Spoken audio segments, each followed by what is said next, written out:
Well, if you got yourself one of these, or even one of these, you're gonna wanna stick around for this video because GM just got hit with a class action lawsuit that could likely impact you as well.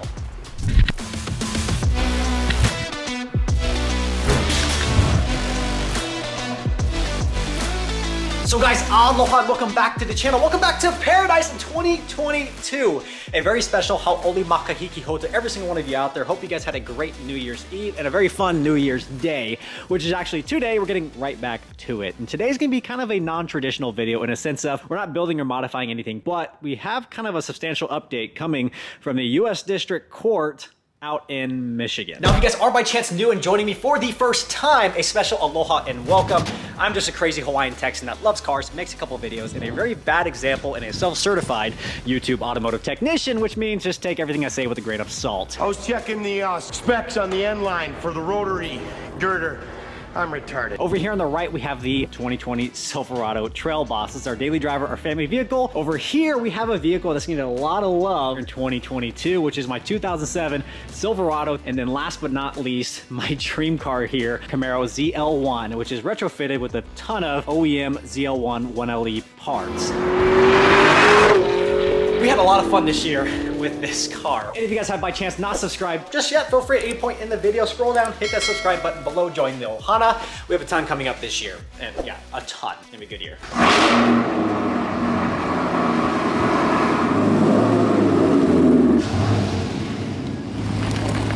So here's the deal. Whether you have a 4th gen Silverado, a GMT 900 series, or even a Chevrolet Camaro, it's likely if you have the 6.2, the 5.3, or even the 6-liter engines, your vehicle could be outfitted with the active fuel management or dynamic fuel management systems from GM that are total crap. And GM has finally received a class action lawsuit about it. Vehicles from 2014 all the way through 2021 could in fact be impacted. But it's not just these. The Yukon, the Escalade, the Suburban, the Tahoe, the Sierra, the Silverado.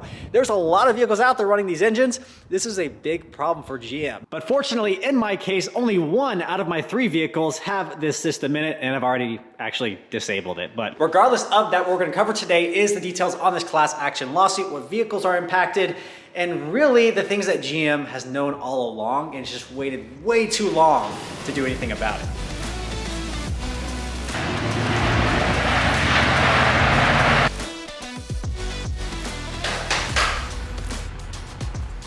All right, guys, so what we have here is the class action complaint and demand for jury trial. Now, essentially what this is a 243-page document that I'm gonna try to sift through and give some key updates and key points here because this thing is pretty nasty. Now I'm gonna be looking over here a little bit to the left where this document is, but essentially what it is a class action lawsuit that was filed on the 15th of December, so just a few weeks ago, in the U.S. District Court of Michigan, where 9 plaintiffs allege the valve train systems, AFM and DFM, are defective.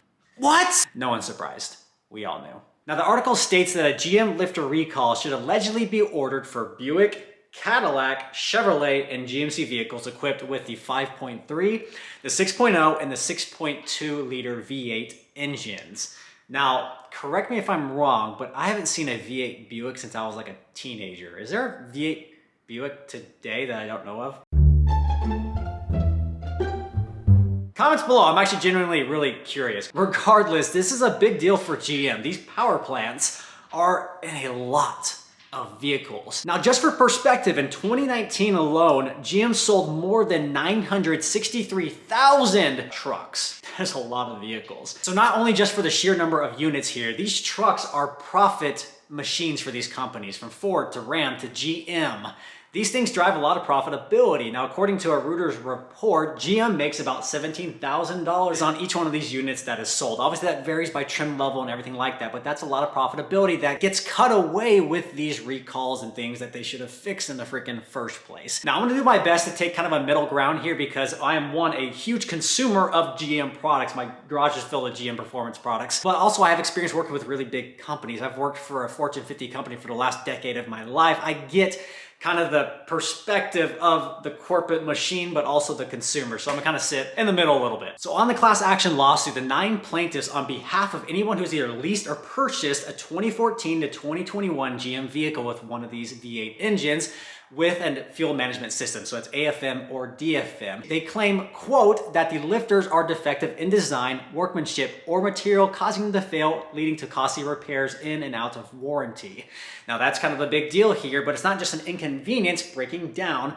The particular part this is within the engine, if it does fail, it can lead to catastrophic damage very quickly. You never want to be stranded far away from home or anywhere in a remote location, or breaking down in the middle of a highway isn't just an inconvenience, it's a safety concern as well. But the class action doesn't just blame the DFM system, they also blame rocker arms and faulty valve springs for premature engine failure, but they primarily focus on the DFM lifters as the key point of failure. Now, I myself didn't understand fully how this DFM system worked a few months ago, so I did some homework, and actually it's pretty impressive if it would work properly. Now, something to note, the AFM and DFM systems are actually different. The active fuel management systems in the 2014 through 19 models either activate or deactivate 4 cylinders. So you're either running on all 8 or running on 4. The DFM, or the dynamic fuel management system, sometimes called dynamic skip fire, have 17 different patterns of cylinder deactivation.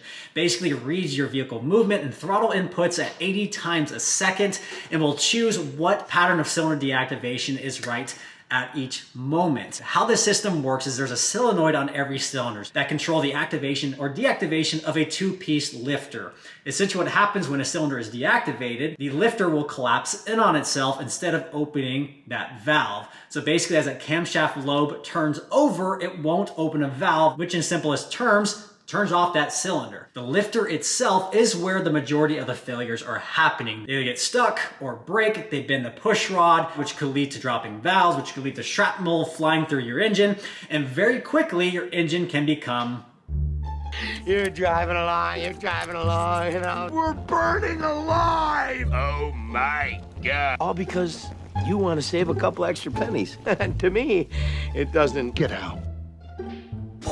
Now, I think my biggest issue with all of this is GM has known about this issue and hasn't done anything about it. They were just recently released a lifter service update for the new 2021 year model vehicles. So if you have the L84 or L87 engine, that's the 5.3 or 6.2.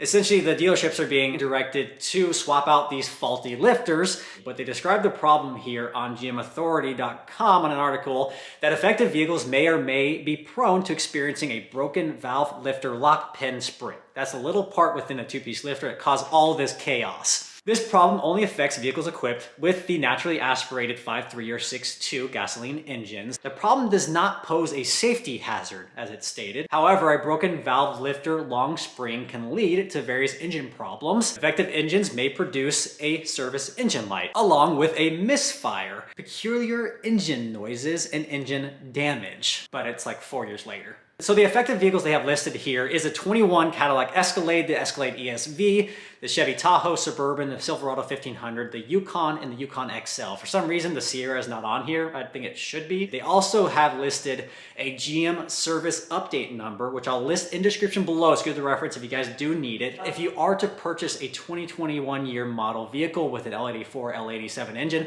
make sure that service has been done before you do take delivery. All right, let's get into the nitty-gritty of this class action. Now I'm going to preface this by saying I am not a lawyer, nor do I ever want to be.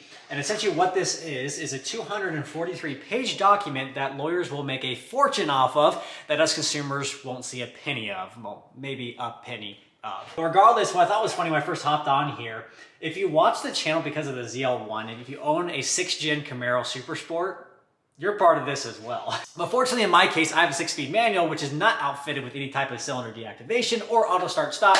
Thank heaven. This document kind of kicks off explaining how these AFM or DFM systems work, which we already talked about. Now the main claims that are being made here is the AFM and DFM valve train systems are defective and malfunction and fail as a result of design, manufacturing, material, and or workmanship defects. But just to add insult to injury, there's actually a paragraph that says other components in the valve train system, namely valve springs and rocker arms, are also defective and have high rates of premature failures. It's not just a two-piece lifter. Now, when the valve train defects manifest during the warranty period, GM authorizes its dealerships to merely replace the parts that have failed with the same defective versions. Now, I think this has been updated. The part numbers that are replacing the two-piece lifters are different now. I don't know if this is an older statement. Now, this class action also claims the valve train defect is inherent in each class vehicle and was present at the time of sale. Like I said earlier, GM knew about this problem and didn't do anything about it. And at the same time, in a big corporate machine it is, I kind of get why they didn't do anything about it, because it's cheaper to kind of just fix the problem as it arises versus having to proactively go out and change every lifter underneath the sun with the million vehicles that are sold a year of this. Now, it states GM was well aware of the valve train defect from pre-production testing, design failure mode analysis, calls to its customer service hotline, dealer audits, complaints made with the National Highway Transportation Safety Administration. There's a tons of sources where GM just turned a blind eye. And despite access to aggregate internal data, GM has actively concealed the existence of the valve train defect by claiming that consumers are responsible for lifter failures. Those are primarily the older generation models that have well over 150,000 miles on it by now. In this way, GM has effectively and knowingly transferred the cost of repair to consumers, despite the promises of its express warranties. Now, GM sells its class of vehicles with a 3-year, 36,000 mile bumper-to-bumper warranty. However, when class members bring their vehicles to GM, having already required repair and requesting coverage for subsequent failure, GM denies coverage. Essentially what that is, if I already had a lifter failure and had it replaced previously, either I'm out of warranty now, or they replaced the same part that was defective before because they put the same part back in, they allegedly are denying warranty coverage and making that be out of pocket, which is kind of silly. Now, the class action continues on, listing out each of the 9 plaintiffs here. One of them called McClave. Now, McClave bought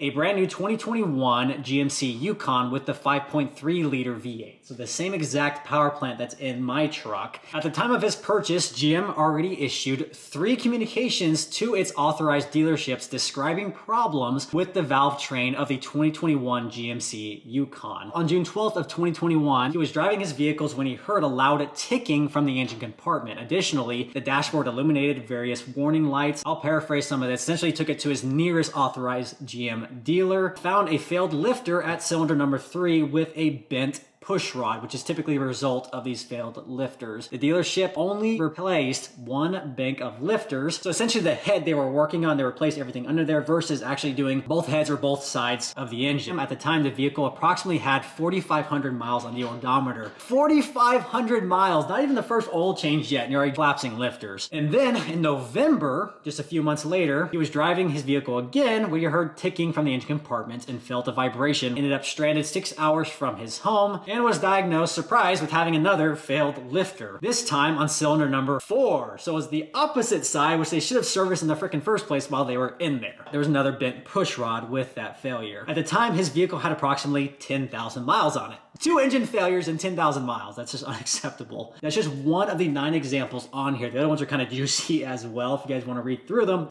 It boggles my mind the amount of consumers that are experiencing this on a regular basis, and GM really hasn't done anything about it till they released this service bulletin for the brand new trucks. But everything else is just kind of left hanging. So that's some of the juicy stuff, guys. Fortunately, in my case, my 5.3 liter has not experienced any of those issues. This thing has been absolutely stout. And good thing too, because I've kind of heavily modified it, and I'm sure dealerships love to try to cancel my warranty because of the things I've done to the truck. It's disappointing coming from a GM fanboy myself to see these issues continue to happen year after year after year. These started not just in 2019, but in 2007, when the AFM was initially introduced into these trucks. The DFM was supposed to solve it all. It didn't. It made things worse. The 6.2 liters are much more prominent for having these issues. There's several YouTube channels out there. I know one of them you guys watch pretty often is the LMFS crew. I hope I said that right. But he's got the 6.2 liter Trail Boss. He had the lifter failure. Fortunately, in my case, we're still in the clear, guys. I just hope GM gets their